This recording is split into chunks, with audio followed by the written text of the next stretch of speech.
तुझे पता है ना क्यों थप्पड़ पड़ा है तुझे? जी कारी साहब, सबक ना याद करने पे। रोज का मामूल बना लिया है तूने सबक ना याद करके आना। ताहा को देख कैसे आके फार फार सुनाता है। आइंदा ऐसी गलती नहीं होगी कारी साहब, अब याद करके आऊंगा। तुम जैसे बच्चे खुद ही मजबूर करते हैं उस्ताद को सख्ती करने पर। जाओ अब, कल पिछला सारा सुनूंगा फिर ही आगे पढ़ाऊंगा।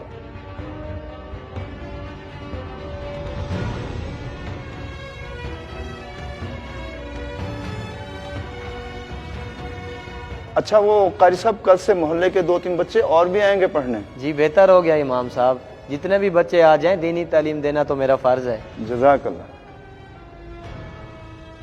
आज तो हद ही कर दिया कारी साहब ने मुझ पे हाथ उठा के।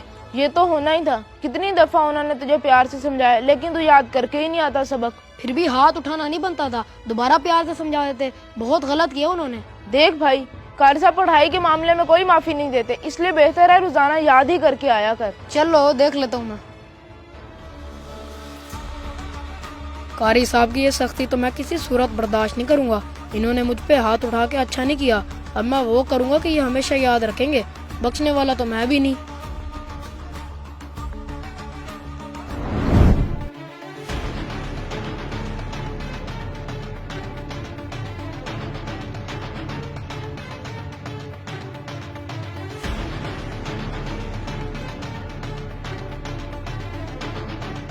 कल से नहीं जाऊंगा मैं पढ़ने उस कारी साहब के पास। क्यों बेटे, क्या वजह? क्यों नहीं जाएगा तू पढ़ने? कारी साहब अच्छे इंसान नहीं है, उन्होंने मुझसे गलत हरकत करने की कोशिश की है। क्या? ये क्या कह रहा है तू? जी हाँ बाबा, इसलिए मैं नहीं जाऊंगा अब कभी उनके पास पढ़ने। ठीक है, तू जा अपने कमरे में। उस कारी की तो मैं करता हूँ ऐसी की तैसी।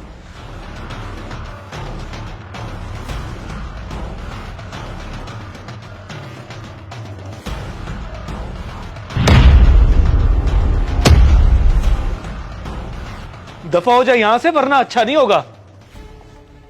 साहब मेरा क्या कसूर है, क्यों कर रहे हैं आप मेरे साथ ऐसा? कसूर? मेरी जबान खराब ना करवा, निकल यहाँ से, वरना ऐसा अशर करेंगे किसी को मुंह दिखाने के लायक नहीं रहेगा। ये आप ज्यादती कर रहे हैं मेरे साथ, बहुत ज्यादती। अरे क्या हो गया मोहतरम, क्यों निकाल रहे हैं इसे? इमाम साहब ऐसे खराब लोगों को ना रखा करें यहाँ, वरना अच्छा नहीं होगा। अरे नहीं नहीं जनाब, आपको जरूर कोई गलत फहमी हुई है। ये तो और छोड़ें जी गलत फहमी। मेरे बेटे ने खुद बताया कि इसने बदतमीजी किया उससे। आपको प्यार से समझा रहे हैं, आइंदा के बाद ये यहाँ पर नजर ना आए, वरना आपको भी निकाल बाहर करेंगे। आई समझ? जी ठीक है जी, आ गई।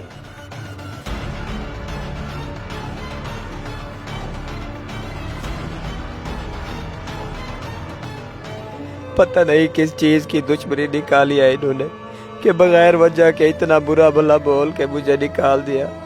जरा भी लिहाज नहीं किया कि मैं इनके बच्चों का उस्ताद हूँ। क्या इज्जत रह गई मेरी।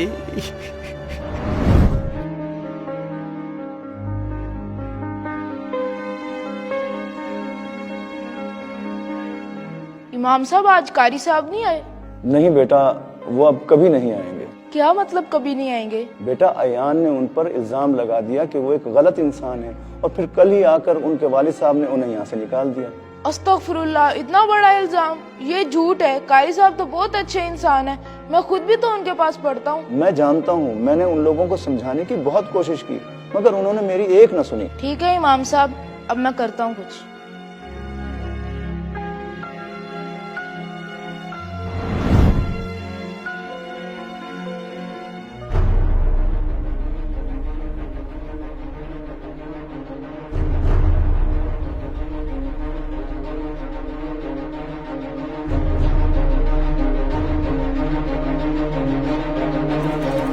क्या ये सच कह रहा है? कारी साहब की मार से बचने के लिए तूने उन पर इल्जाम लगाया है? जी बाबा, वो उन्होंने मुझे थप्पड़ मारा था, तो इसलिए मैंने गुस्से में आकर उन पे झूठा इल्जाम लगा दिया। शर्म आनी चाहिए तुझे बेगैरत इंसान।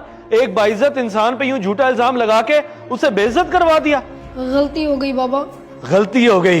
इस गलती पे तो तेरा ये मुंह तोड़ देना चाहिए जिससे तूने गलत बयानी की है। अंकल आप इसको डांट डांट छोड़ें, बस कुछ भी करके कारी साहब को वापस ले आएं।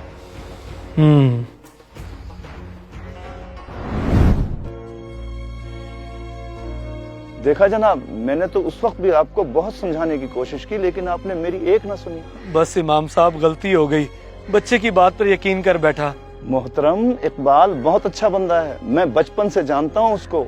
दीनी तालीम फर्ज समझ के बाइज्जत तरीके से पढ़ाता है बच्चों को। जी आप सही कह रहे हैं, मुझे पता बता सकते हैं उनका? वो कच्ची बस्ती में रहता है, एक छोटे से मकान में।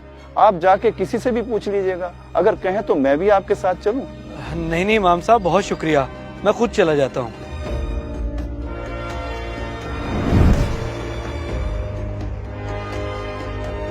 कारी साहब, माफी के अल्फाज तो बहुत छोटे हैं जो आपके साथ हुआ, इसलिए मैं हाथ जोड़ता हूँ, मुझे माफ कर दें। कोई बात नहीं, आप ऐसे हाथ तो ना जोड़ें। अपने बेटे के झूठ की वजह से इतना गलत कर गया मैं आपके साथ, मुझे बहुत शर्मिंदगी है इस चीज की। लेकिन साहब मेरी तो कोई इज्जत नहीं रहेगी ना पूरे मोहल्ले में।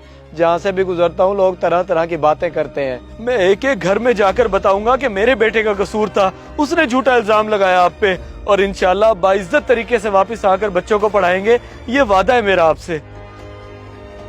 कभी भी अपने बच्चों की बात पर आंखें बंद करके यकीन मत करें, हमेशा तस्दीक कर लें, वरना किसी मजलूम के साथ बहुत ज्यादती हो सकती है।